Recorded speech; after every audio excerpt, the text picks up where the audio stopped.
Good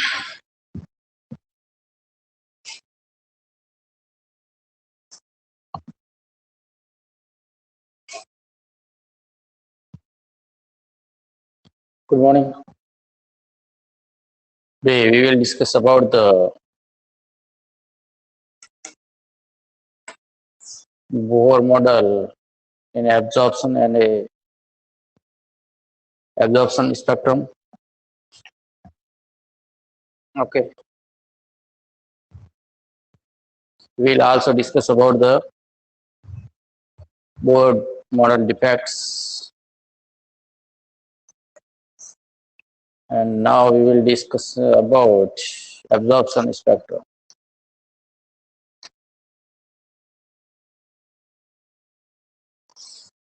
And line of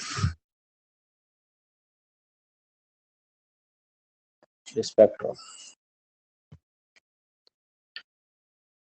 Wave numbers, for example, 1 by lambdas. 1 by lambdas, we will prove this formula 1.069677 into 10 to the power 3 1 by n1 square minus 1 by n2 square. यहाँ तक है हमने पूरा कर लिया. Okay 1.0967 into 10 to the power 7. Okay यहाँ तक हमने पूरा कर लिया. ये क्या है? Wave of number of wave. Okay numbers of wave है तो उसको हम लेते हैं 1 बाय लैम्बडा. ठीक है 1 बाय लैम्बडा और 1 बाय लैम्बडा की वैल्यू ये है. अगर बाय द वे हमें अगर वेव नंबर्स निकालना है, वेव नंबर्स ये हो गए, फ्रीक्वेंसी यदि हमें निकालनी है तो फ्रीक्वेंसी के लिए हमारे पास 3.29 इंटू 10 टू द पावर 15. ठीक है ये 1 by n1 square minus 1 by n2 square, ये वाला फॉर्मूला हमने प्रूव किया था. ओके ये हो गए आपके नंबर ऑफ वेव और ये होगी फ्रीक्वेंसी. ये क्या है? फ्रीक्वेंसी. न्यू यहाँ पे क्या है? फ्रीक्वेंसी है. फ्रीक्वेंसी निकालने का फॉर्मूला ये है, नंबर ऑफ वेव निकालने का फॉर्मूला ये है. ओके यहाँ देखिए आप एब्जॉर्प्शन स्पेक्ट्रम की हम बात करें, एब्जॉर्प्शन कब होगा? जब n1 और जो आपकी वैल्यू नंबर ऑफ लाइन से n1 एंड हम n2 की बात कर रहे हैं तो n2 इज ग्रेटर देन अगर n1 होगा तो क्या होगा? एब्जॉर्प्शन स्पेक्ट्रम होगा. n2 लाइन है वो ग्रेटर देन होगी n1 से, तो आपकी संख्या n की निकलेगी, वो होगी पॉजिटिव फॉर्म के अंदर. पॉजिटिव फॉर्म के अंदर होगी तो जो आपका स्पेक्ट्रम बनेगा वो बनेगा एब्जॉर्प्शन स्पेक्ट्रम. ओके उसके बाद देखिएगा उत्सर्जन स्पेक्ट्रम कब बनेगा? उत्सर्जन स्पेक्ट्रम जब हम बात करें एनर्जी की बाद हम बात करें त्रिज्या की. ठीक है सॉरी इसकी एनर्जी की बात करें तो एनर्जी के लिए हम डेल्टा ई लेते हैं. डेल्टा ई बराबर E2 minus E1.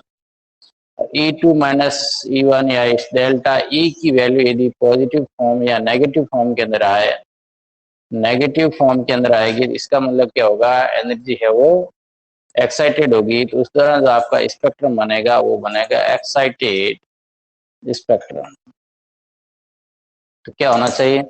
Excited spectrum के अंदर जो डेल्टा ई है इस एनर्जी की वैल्यू क्या होनी चाहिए? नेगेटिव होनी चाहिए.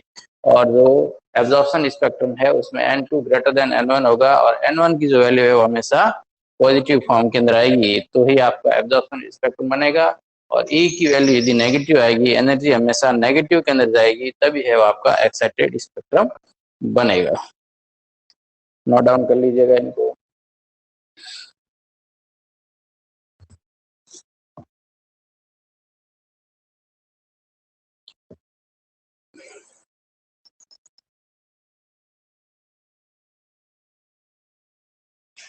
तो मैं वापस लिख देता हूँ इनको अच्छी तरीके से एक बार.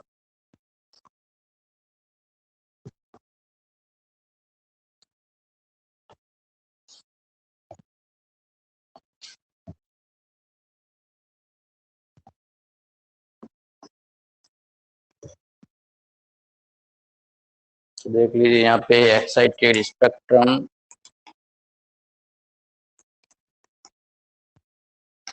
तो हो जाएगा डेल्टा ई की वैल्यू, और ये होता है डेल्टा ई बराबर होता है E2 minus E1 when E is negative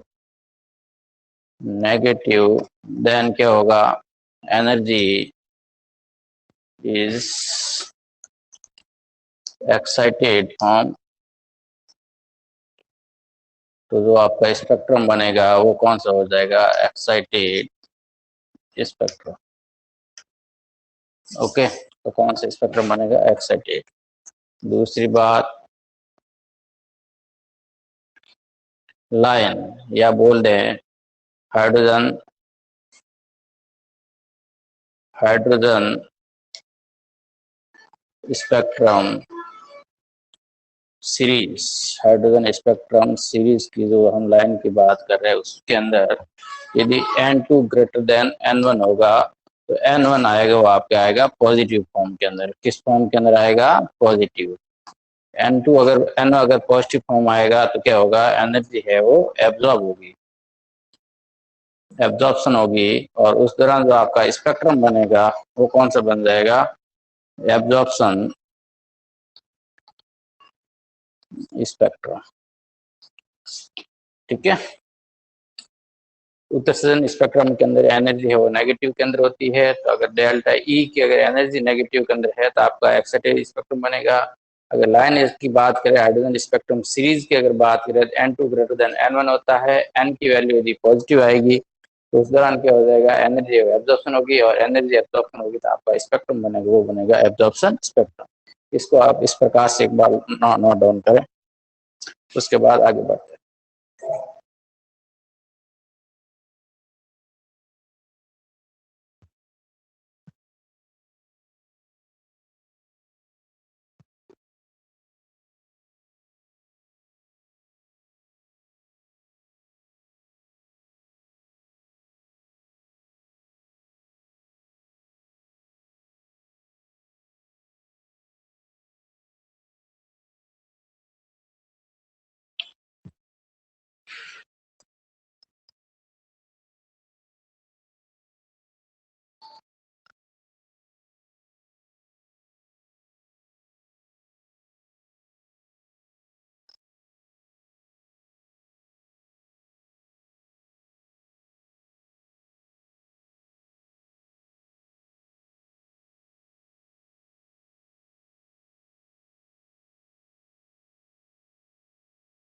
okay,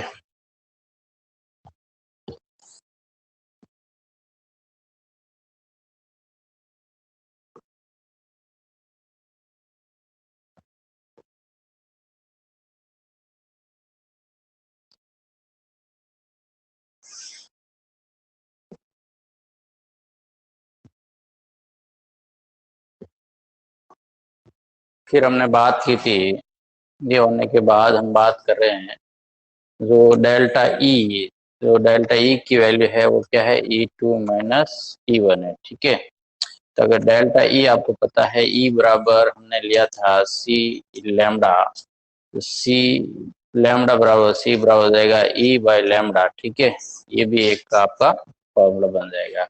ये क्या है, सी क्या है, सी आपका लाइट वेलोसिटी ऑफ लाइट, और इसकी हमें वैल्यू पता है कितनी है, 3 × 10⁸ मीटर पर सेकंड। ठीक है, ये है इसके वैल्यू इसकी, और ये एनर्जी, और ये लैम्डा 1/λ है, हम क्या लिख सकते हैं, न्यू बार भी लिख सकते हैं। ठीक है, नेक्स्ट देखिएगा, हम बात कर रहे थे इससे जो आपकी लाइन आती है हाइड्रोजन स्पेक्ट्रम, उसकी उसके अंदर हमने वेव नंबर्स की बात की, उसका भी फॉर्मूला आप नोट डाउन कर दीजिएगा, 1 बाई, ये सीधा लिख दूँ 1.09677 इंटू 10⁻⁷, और ये हो जाएगा 1n1 square minus n2 square. ठीक है, अगर बात करें, ये है आपके वेव ऑफ नंबर, ये है फ्रीक्वेंसी। ठीक है, ये फ्रीक्वेंसी है और इसका मात्र हो जाएगा मीटर इनवर्स। ठीक है, फ्रीक्वेंसी है तो इसका मात्र देखो 1 पॉइंट, फ्रीक्वेंसी निकालनी है तो फ्रीक्वेंसी का फॉर्मूला क्या हो जाएगा 3.29 into 10⁻50 1/n1 square minus n2 square. अब जब इसका फॉर्मूला की बात करेंगे, ठीक है, तो इसका फॉर्मूला लगेगा हर्ट्ज। इस दोनों के यही यहाँ और ये देखो, इसकी वैल्यू 1 पॉइंट, ठीक है, 9677 है, और यहाँ जब इसकी वैल्यू लेंगे तो 3 पॉइंट, ये आपका नंबर ऑफ, ये तो है नंबर ऑफ वेव है, ठीक है, नंबर ऑफ वेव निकालने को अलग अलग आएगा एग्जाम, इसलिए आपको कंफ्यूजन हो रहा है, इसलिए मैं आपको बार बार ये करवा रहा हूँ। रीजन क्या है कि अगर आप आएगा, आपको कहेगा फ्रीक्वेंसी का आप निकालोगे नंबर ऑफ वेव, तो नंबर ऑफ वेव नहीं है ये आपके नंबर ऑफ वेव है 1/λ है, और ये पे आपका जो है फ्रीक्वेंसी है, क्योंकि उनके पीछे जो यूनिट होती है वो हर्ट्ज की होती है, इनके पीछे यूनिट होती है वो प्रति मीटर की होती है। ओके, राइट कर दीजिएगा, उसके बाद मैं आगे बढ़ता हूँ।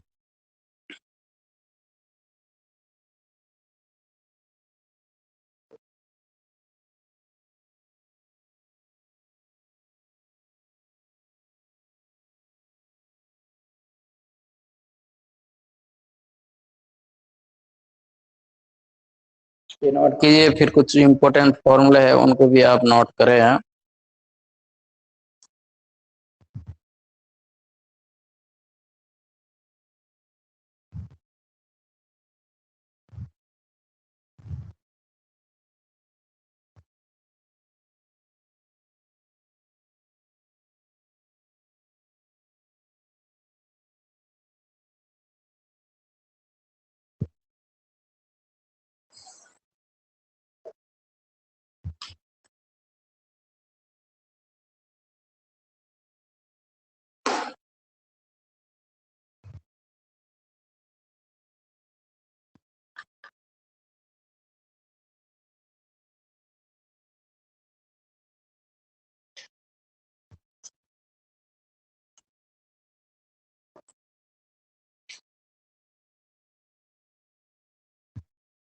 ठीक है, नेक्स्ट देखिए, कुछ इंपॉर्टेंट और फॉर्मूले हैं उनको भी हम नोट डाउन कर लें ताकि आपको काम आएंगे।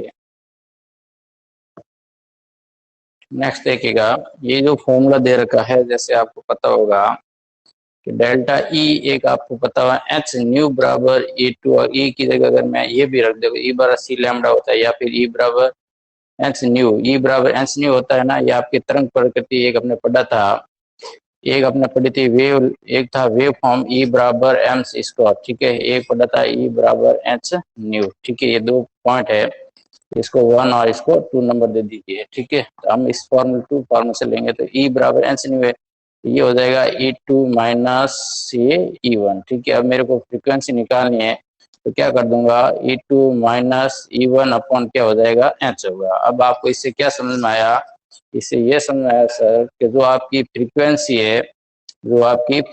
है वो इनवर्सली प्रोपोर्शनल होती है प्लांक कांस्टेंट के, ठीक है, और फ्रीक्वेंसी है वो आपकी डायरेक्टली प्रोपोर्शनल होती है E2 माइनस E1 से, ठीक है। तो अगर मैं फ्रीक्वेंसी को बढ़ा देता हूँ, फ्रीक्वेंसी बढ़ेगी तो एनर्जी है वो E2 माइनस E1 भी क्या होगा, बढ़ेगा। जब E2 फ्रीक्वेंसी बढ़ी तो आपने एनर्जी भी बढ़ाई, एनर्जी बढ़ी तो आपने एनर्जी आएगी पॉजिटिव फॉर्म के अंदर। एनर्जी किस रूप में आएगी, एनर्जी होगी आपकी पॉजिटिव एनर्जी आएगी। पॉजिटिव एनर्जी आएगी तो आपको पता है कौन सा स्पेक्ट्रम बनेगा, एब्जॉर्प्शन स्पेक्ट्रम। कौन सा स्पेक्ट्रम बनेगा, एब्जॉर्प्शन स्पेक्ट्रम बनेगा, ठीक है। उसके बाद देखिएगा, इन भाई जब ये वाला फॉर्मूला न्यू बराबर E2 माइनस E1 है, जब E2 माइनस न्यू, देखो पहला फॉर्मूला तो यही है, एक फॉर्मूला हमने ये लिखा, एक फॉर्मूला एच न्यू बराबर ई बराबर भी एच न्यू होता है, ई डेल्टा ई बराबर E2 माइनस ई होता है, ई और ई दोनों इक्वल हो गए तो मैं एच न्यू बराबर E2 माइनस ई रख सकता हूँ। अब देखो न्यू मैंने बाहर लिया तो E2 माइनस E1 एच है वो प्लांक हमारे नीचे आ गया। अब देखो फ्रीक्वेंसी, ठीक है, इनवर्सली प्रोपोर्शनल होती है 1/h के, एच क्या है, प्लांक कांस्टेंट है, प्लांक कांस्टेंट बढ़ जाता है तो फ्रीक्वेंसी आपकी घटेगी, जबकि अगर फ्रीक्वेंसी को बढ़ा जाए एनर्जी बढ़ेगी, और एनर्जी जब बढ़ती है तो आपकी पॉजिटिव फॉर्म के अंदर आएगी, और पॉजिटिव फॉर्म के अंदर आएगी तो आपका जो स्पेक्ट्रम बनेगा वो बनेगा आपका एब्जॉर्प्शन स्पेक्ट्रम। ओके, यहाँ तक क्लियर है। उसके बाद देखिएगा आप नेक्स्ट पॉइंट, नेक्स्ट पॉइंट के अंदर आप देखिए कि जब बात कर रहे हैं हम V की, इस फ्रीक्वेंसी की बात करें, V बराबर होता है C बाई लैम्बडा। v बराबर भी क्या होता है, v बराबर भी होता है c बाय लैम्बडा, इसका भी ध्यान रखें आप। तो c बराबर क्या हो जाएगा, न्यू बाय लैम्बडा। एक ये भी फॉर्मूला है, ठीक है, एक ये भी फॉर्मूला है, एक ये भी फॉर्मूला है, इन फॉर्मूलों को आप याद रखें। अब देखो न्यू बराबर क्या है, c बाय लैम्बडा आ जाएगा, ठीक है। c बराबर फ्रीक्वेंसी याद कर रहा हूँ, या तो 1 बाय लैम्बडा सी हो जाएगा, या देखो 1 बाय लैम्बडा क्या हो जाएगा, आपकी नंबर ऑफ वेव निकलेगी, तो न्यू बराबर फ्रीक्वेंसी बराबर सी अपॉन लैम्बडा। अब मैं इसी की वैल्यू को आगे लिखता हूँ, एक बार इनको नोट डाउन कीजिए, फिर इसको रब करता हूँ। इसको लिख लीजिए एक बार, फिर मैं रब करता हूँ।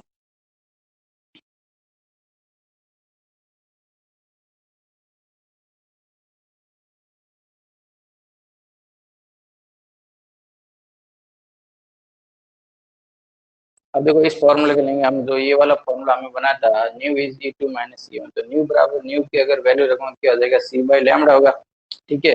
न्यू बराबर सी बाय लैम्बडा होगा, देखो ई टू माइनस वापस सी बराबर, अगर यहाँ पे E two minus E one upon C by H हो जाएगा। कैसे होगा देखो,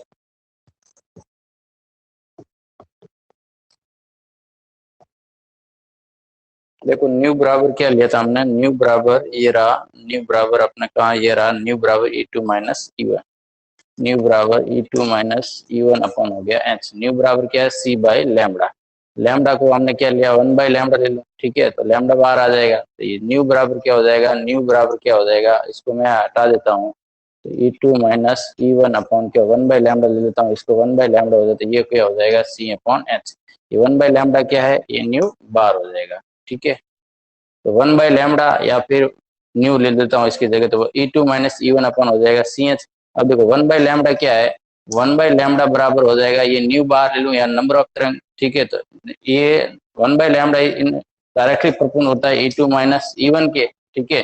अब 1 बाय लैम्बडा क्या है, नंबर ऑफ वेव, तो ये डायरेक्टली प्रोपोर्शनल हो जाएगा ई टू माइनस ई वन के। अब तरंग की संख्या बढ़ जाएगी, जब आपकी तरंगे बढ़ जाएगी, तरंगे बढ़ेगी, तो तरंगे कब बढ़ेगी, जब उसकी ऊर्जा बढ़े, ऊर्जा बढ़ेगी तो तरंगे बढ़ेगी, अगर ऊर्जा बढ़े तो ऊर्जा पॉजिटिव फॉर्म में आएगी। अर्थात जब वेव भी बढ़ती है, जब वेव नंबर ऑफ वेव यदि इंक्रीज होता है तो आपकी एनर्जी भी इंक्रीज होती है। इंक्रीज होगी तो 101% है वो पॉजिटिव फॉर्म के अंदर आएगी, और पॉजिटिव फॉर्म के अंदर यहाँ पे भी आपका स्पेक्ट्रम कैसा बनेगा, एब्जॉर्प्शन स्पेक्ट्रम, ठीक है। इनको भी आप नोट डाउन कर दे यहाँ से,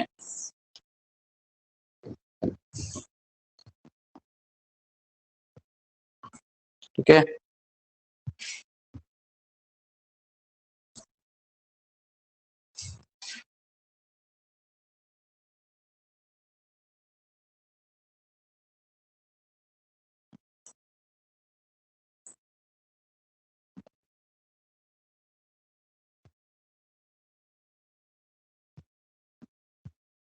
रब कर दूं,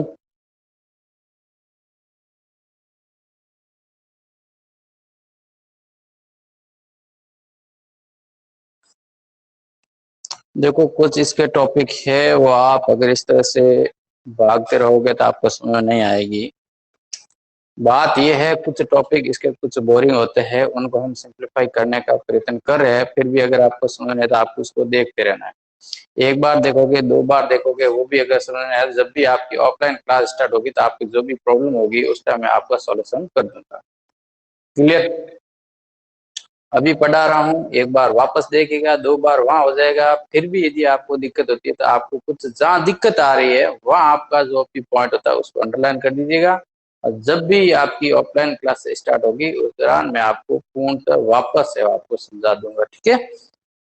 इसमें कोई दिक्कत नहीं है। इस ऐसे नहीं कि आप अभी भाग के जा रहे हो, अभी आप लाइन में देख रहे हो, इसका आपको लॉस आपको हो रहा है और किसी को नहीं हो रहा है।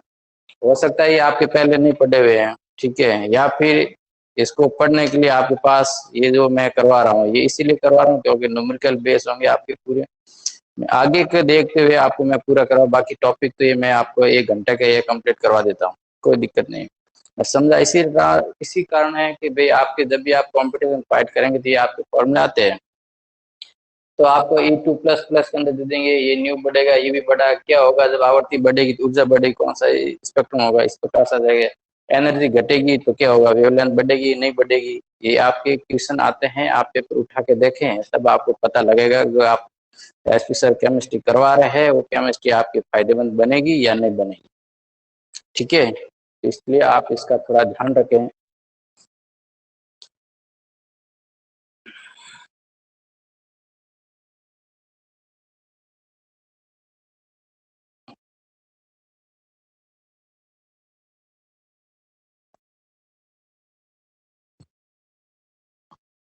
नेक्स्ट देखिएगा, नेक्स्ट आपको पता है, देखो लाइमन सीरीज है वो, लाइमन सीरीज की हम बात करें, वही वापस हाइड्रोजन सीरीज की लाइमन श्रेणी की बात करें। लाइमन श्रेणी किसके अंदर एब्जॉर्ब होती दिखती है आपको, यूवी के अंदर, ठीक है। लाइमन बामर है वो किसके अंदर होती है, बामर दृश्य होती है, दृश्य वेवलेंथ होगा इसके लिए। बाकी जो आपकी लाइमन बामर पासन है, ब्रैकेट है, फंड है, ठीक है। ये सब क्या होती है, अवरक्त होती है, आईआर होती है, तभी आईआर के अंदर है वो दिखाई देती है। इसका जो वेवलेंथ है वो आईआर लेंथ का होता है, आईआर रेंज का होता है, ठीक है। ये दृश्य विजिबल होगी ये वाली, इसके लिए भी वेवलेंथ है वो अलग अलग होती है। ये अल्ट्रावायलेट के अंदर वो आपको दिखा देगी, अगर ये दृश्य विजिबल होगा, ये आईआर के अंदर, ये भी आईआर और ये भी आईआर। कल आप आगे थे क्लास के बाद, आपने वापस यदि क्लास को देखा है तो मैंने इनके अलग अलग प्रकार के बताए थे कि इसको कैसे ज्ञात किया जाता है। नंबर ऑफ, अगर टोटल आपको लाइनें दे दी तो किस प्रकार से आप ज्ञात करेंगे वो भी मैंने आपको बताया थी। ये होता है n-1 होता है, ये n-2 होती है, n-3 होता है, ये n-4 होता है और ये n-5 होता है। मान लीजिए आपके पास टोटल लाइन है वो है 10, कितनी लाइन है 10, 10 लाइनें हैं। तो यदि आपसे कह दिया जाए कि इसके अंदर लाइमन सीरीज कितनी होगी, इसके अंदर यदि टोटल लाइनें 10 है तो लाइमन की श्रृंखला कितनी होगी, तो आप सीधा सा आंसर देंगे n-n की वैल्यू कितनी है 10, 10-1 9। ओके, अरे आप खुद करोगे इस केमिस्ट्री को, आप अभी भी थोड़ा बहुत इसके अंदर थोड़ा फोकस कर लीजिए, उसके बाद अपना आप खुद करोगे सर ये सवाल सॉल्व हो रहे हैं। और जब क्वेश्चन आपसे सॉल्व होने लग जाएंगे तो आपके कंसेप्ट क्लियर होंगे, ये मैं गारंटी देता हूँ, ठीक है। जब मैं इसीलिए ये बार बार करवा रहा हूँ ताकि आपके कंसेप्ट है वो क्लियर हो जाए, ठीक है। बाकी तो मैं आपको रटने विद्या करवानी हो तो मैं रट रट के पढ़ा देता हूँ, उससे आप करना तो आपका फायदा होगा, फालतू उल्टा आपका टाइम वेस्ट होगा और मेरा भी होगा, ठीक है। इससे बेटर है कि आप हर कंसेप्ट को थोड़ा डीपली जाके पढ़ लें, फिर भी समझ में आए तो एक बार पढ़े, दो बार पढ़े, तीन बार पढ़े, तब जाके आपके थोड़ा क्लियर होगा, ठीक है।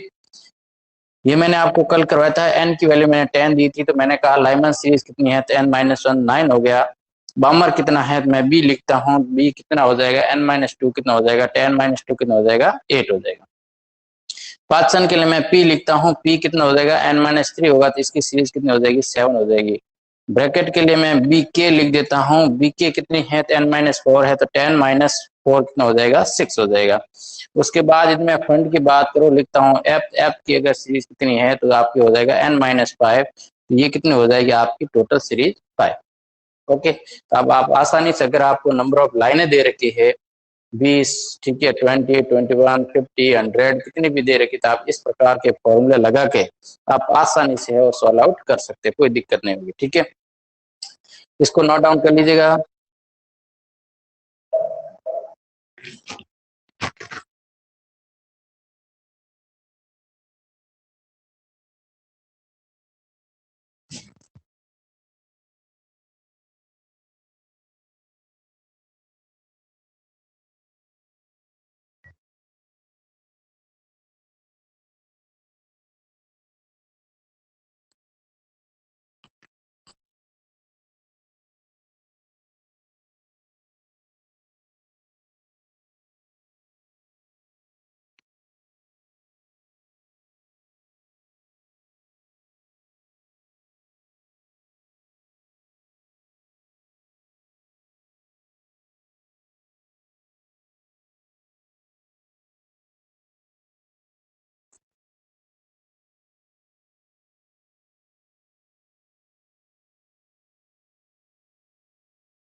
लिख लिया, उसके बाद देखिएगा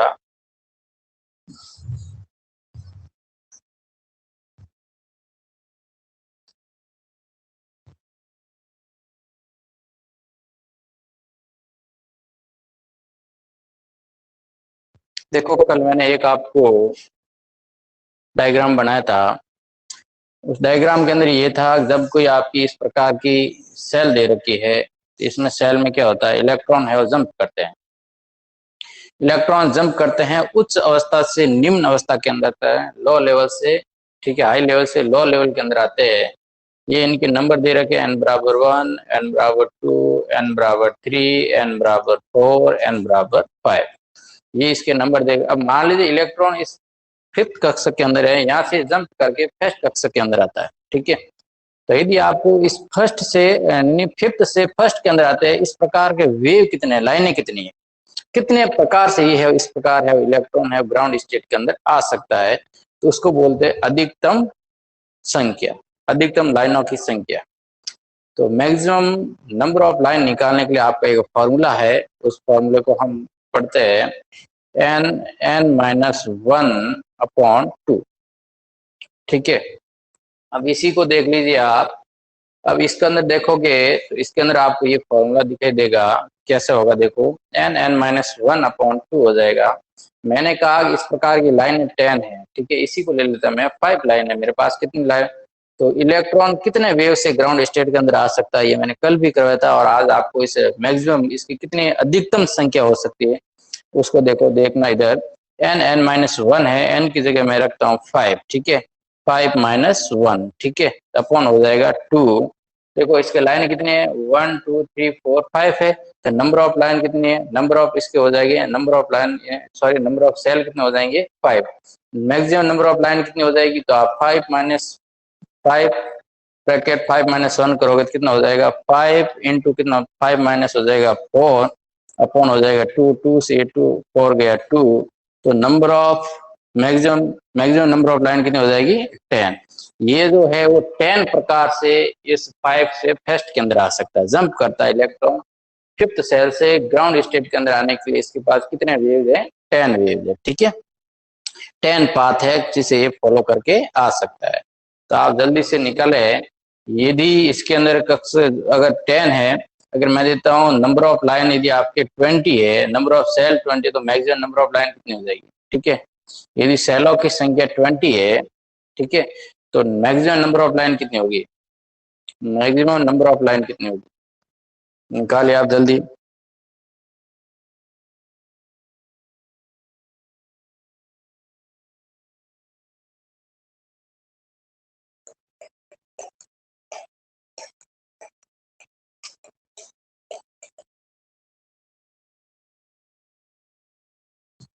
कितनी आएगी, 10 माइनस 90, 10 माइनस कितना हो जाएगा, n की वैल्यू रखेंगे आप 20 और ये हो जाएगा 90, अपॉन हो जाएगा 2, 2 से गया 10 और ये हो जाएगा 190 लाइन्स, ठीक है। और इस 20 सेल्स के अंदर मैं पूछूं लाइमन कितनी होगी, लाइमन की कितनी होगी, तो n-1 करोगे तो नंबर ऑफ कितनी हो जाएगी, 9, तो ये हो जाएगी, ठीक है। उसके बाद मैं पूछूं आपसे, अगर ब्रैकेट कितनी, सॉरी पामर कितनी होगी, तो n-2 होती है, 20 माइनस कितनी होती है, 18, ठीक है। इस प्रकार से भी आपको कहा जा सकता है। तो किसी प्रकार का क्वेश्चन आए, मैं आपको पूरे फॉर्मेट करवा रहा हूँ, उसके बाद भी आप अगर नहीं कर रहे तो प्रॉब्लम आपकी है, ठीक है। तो n-1/2 इससे है number of, maximum number of line निकल जाएगा। एक क्वेश्चन देखिए आप, क्वेश्चन के थ्रू मैं आपको समझाता हूँ इसको। एक क्वेश्चन लेते हैं कि हाइड्रोजन परमाणु के इलेक्ट्रॉन, हाइड्रोजन परमाणु के इलेक्ट्रॉन फोर्थ सेल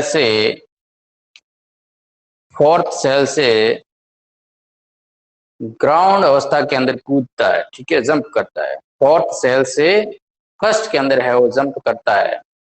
हाइड्रोजन परमाणु के इलेक्ट्रॉन फोर्थ कक्षक से प्रथम कक्षक यानी ग्राउंड स्टेट के अंदर आते हैं, तो उस दौरान उसकी हाइड्रोजन स्पेक्ट्रम की संख्या कितनी होगी, नंबर ऑफ हाइड्रोजन स्पेक्ट्रम, ठीक है, number of hydrogen spectrum lines, क्या बोल रहे हैं, कि ये जो आपका फोर्थ सेल है, यहाँ इलेक्ट्रॉन पड़ा है हाइड्रोजन परमाणु का, वो है प्रथम सेल के अंदर आएगा, तो कितनी हाइड्रोजन स्पेक्ट्रम लाइनें बनेगी? तो हाइड्रोजन स्पेक्ट्रम लाइनें कैलकुलेट करने के लिए मैं क्या कर दूंगा, मेरे पास फॉर्मूला है n(n-1/2). ठीक है, हाइड्रोजन परमाणु है, हाइड्रोजन परमाणु का इलेक्ट्रॉन किस सेल्स के अंदर है? फोर्थ के अंदर है। फोर्थ सेल से ग्राउंड सेल के अंदर आता है, तो कितनी अधिकतम हाइड्रोजन स्पेक्ट्रम श्रृंखला होगी? तो मैंने सीधा निकाल दिया 4, ये हो जाएगा 3, 4 4 - 1/2, और यहाँ से मैं अगर 2 तो कितना हो गया मेरे पास? मैक्सिमम संख्या कितनी हो जाएगी? 6। अब देखो 6 किस प्रकार से हो जाएगी? से पहली सेल तो ये हो जाएगी कि ये सीधा फोर्थ से फर्स्ट के अंदर डिप करें। दूसरा ये हो जाएगा कि ये थर्ड के अंदर आए और थर्ड से वापस है वो इसके अंदर आए। फोर्थ ये हो जाएगा कि ये इस कक्षा के अंदर आए फिर यहाँ से आए। ठीक है, उसके बाद इलेक्ट्रॉन सीधा यदि डिप करें तो देखो ये आपकी 1 2 3 4 5, और उसके बाद इलेक्ट्रॉन है वो सीधा यहाँ पे जंप कर ले इलेक्ट्रॉन, फिर थर्ड फॉर्म के अंदर यदि इलेक्ट्रॉन इस डायरेक्टली फॉर्म के अंदर यहाँ से कनेक्ट हो जाए और इससे होता हुआ आगे बढ़े, ठीक है, तो भी क्या बन जाएगा? इसकी लाइनें बन जाएगी। तो इस प्रकार से इसकी 6 लाइन है वो टोटल बनती है। तो 6 लाइन के थ्रू क्या करता है, हाइड्रोजन का परमाणु है वो फोर्थ सेल से फर्स्ट सेल के अंदर आ सकता है। ठीक है, ये इसके इतने वेव बनेंगे। नेक्स्ट आप कैलकुलेट करें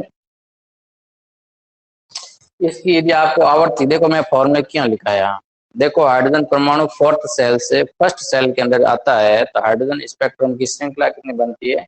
6 बनती है। सीरीज कितनी बनी? 6 बनी। 6 सीरीज बनी, तो इसकी आवर्ती क्या होगी?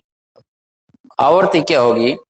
आवर्ती कैलकुलेट करने के लिए हमारे पास फॉर्मूला क्या था? 3.29 × 10⁻15, और ये हो जाएगा 1/n1² - 1/n2²।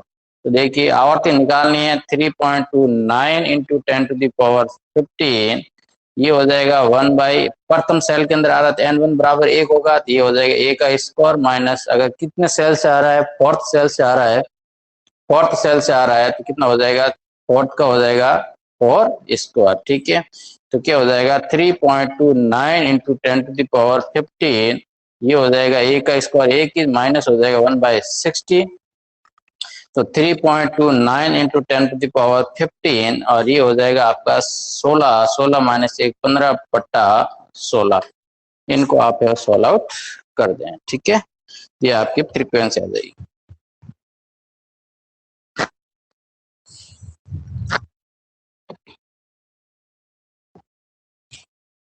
और अभी आपको इसके साथ निकालने नंबर ऑफ वेव निकालना, नंबर ऑफ वेव का फॉर्मूला लगाइए, फिर ये वाला आगे सॉल्व आउट कीजिए।